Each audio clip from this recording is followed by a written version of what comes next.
अध्यापक लक्ष्मी शंकर सरोज जी जो इस कार्यक्रम को बहुत ही अच्छे से संचालित करने में अपनी महत्वपूर्ण भूमिका निभाई है।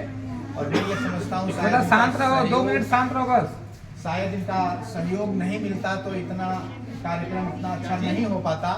इसके लिए हम सर को बहुत बहुत धन्यवाद देते हैं और इनको आभार व्यक्त करते हैं।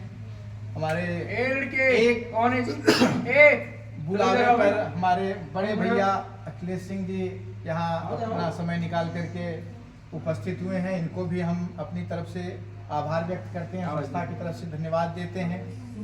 और हमारे इस परीक्षा कार्यक्रम में बहुत ही अच्छे ढंग से हमारा सहयोग किए हैं रमेश पाल जी जो अध्यापक हैं और राहुल गुप्ता जी जो आप इंटर कॉलेज के अध्यापक हैं। आप दोनों लोगों ने परीक्षा के समय पेपर बनाने में भी बहुत सारी हमारी मदद की है। तो मैं चाहूँगा कि भविष्य में भी आप हमारी ऐसे ही मदद करते रहें जिससे संस्था थोड़ा और आगे अपने उद्देश्य में कामयाब हो।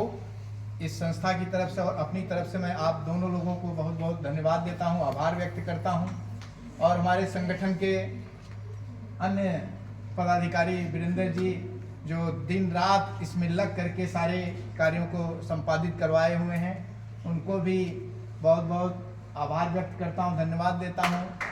दिनेश जी जो यहाँ नहीं है, यहाँ अवेलेबल नहीं है, पढ़ा रहे हैं आप गाजीपुर में इंटर कॉलेज में, फिर भी आप वहाँ से चल करके सारा काम देख रहे हैं, बहुत अच्छे से कर रहे हैं। आपको भी हमारी तरफ से आभार और संस्था की तरफ से धन्यवाद। आप इस संस्था के नींव की एक कड़ी हैं। प्रदीप जी जो आप inter college degree college KD college में पढ़ा रहे हैं, आप भी इस संस्था को नींव से आगे बढ़ाने का काम कर रहे हैं। बहुत बड़ा योगदान आपको मिल रहा है, आपको भी बहुत बहुत धन्यवाद आभार। कपिल जी जो शुरू से इस संस्था के साथ जुड़े हुए हैं और जो भी हमें सहयोग की जरूरत होती है उस तरह से देते रहते हैं। और मुझे सबसे अच्छा परीक्षा के समय भी लगा, इस समय लगा, वंदना जी आज हमारे साथ हैं जो कि हमें बहुत ही ऊर्जा मिल रही है इनसे कि ये हमारा साथ दे रही है, सहयोग कर रही है, जिससे मेरे अंदर प्रेरणा आ रही है। एकमात्र शक्ति के रूप में एकमात्र शक्ति है। शायद इनको देख करके और भी लोग हमारे साथ जुड़ेंगे और हम चाहेंगे कि ऐसे लोग और जुड़ें। इनसे हमें प्रेरणा मिल रही कि हमें ऐसे कामों को आगे बढ़ाना चाहिए, करना चाहिए।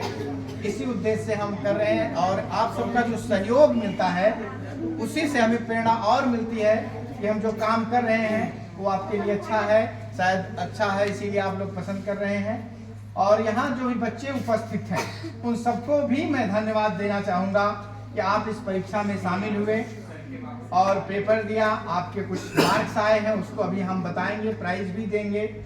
तो आपके लिए ही हम ये सब कर रहे हैं। और ये प्रेरणा हमारे अंदर वास्तव में तो कोविड के समय से आई है और हम लोग कोविड के समय से ही कुछ ऐसे समाज के लिए शिक्षा के प्रति काम करना शुरू किए थे। कोविड के समय भी अगर कुछ लोगों को याद होगा, हम लोग पूरे गांव में एक टोली बना करके, हमारे जितने साथी हैं लगभग सभी लोग साथ में थे, टोली बना करके एक एक बस्ती में जाते थे, उनको समझाते थे कि कोरोना से आपको कैसे बचना है। ये सारे मार्गदर्शन उनको देते थे। छोटी छोटी टोली बना के हम लोग दिन भर काम करते थे। उसके बाद हमने उसमें सैनिटाइजर और मास्क, साबुन, ये सारी चीज बांटने, उसके साथ हमने लंच पैकेट भी बांटने का काम किया था कोरोना के समय। तो उसी समय से ये प्रेरणा हमारी चलती रही और हर साल हम पीछे परीक्षा भी कराते रहे। धीरे धीरे ये क्रम हमारा चलता रहा। हम लोगों के प्रति जो समाज के प्रति, बच्चों के प्रति सेवा का भाव है वो अंदर से है, वो करते रहे। आगे चलकर हमारे लोगों के द्वारा या और लोगों ने कुछ सजेशन दिया कि जो लोग आप काम कर रहे हैं उसको अगर एक संस्था का नाम दें, रूप दें तो ज़्यादा अच्छा होगा। आपको भविष्य में दूर दराज से लोगों का भी सहयोग मिलेगा और आप समाज के लिए जो काम कर रहे हैं वो शायद और अच्छे ढंग से कर सकते हैं और इसको अपने गांव से, अपने क्षेत्र से बाहर भी बढ़ा सकते हैं। फिलहाल अभी हमारा बहुत छोटा संस्था है, छोटा काम है, इसलिए हम छोटे से ही अभी शुरू किए हैं। अगर लोगों का सहयोग मिलता रहेगा तो हम आशा करते हैं कि भविष्य में हमारी संस्था अच्छा काम करेगी। मेरा मेन मोटो, जो मेरा उद्देश्य है, वो समाज में शिक्षा, स्वास्थ्य के प्रति लोगों को जागरूक करना, अग्रसरित करना, प्रेरित करना, यही है। और मेरा खुद का मानना है, चूँकि मैं भी एक टीचिंग पेशे में हूँ, पढ़ाने के क्षेत्र में हूँ, कंप्यूटर पढ़ाना मेरा पेशा है, और मेरे साथ जुड़े हुए लगभग ज़्यादा से ज़्यादा लोग इसी पेशे में हैं। तो सबका मानना होता है कि इस समाज को, देश को, गांव को, सबको सुधारने का, संवारने का, आगे ले जाने का एकमात्र उद्देश्य है, एक मात्र विकल्प है शिक्षा। आप शिक्षित होंगे, पढ़े लिखेंगे, जितना अच्छा अपने बारे में सोच पाएंगे, अपने घर के बारे में सोच पाएंगे, अपने समाज के प्रति सोच पाएंगे, अपने आस पड़ोस के लोगों के बारे में सोच पाएंगे, देश के प्रति कर पाएंगे।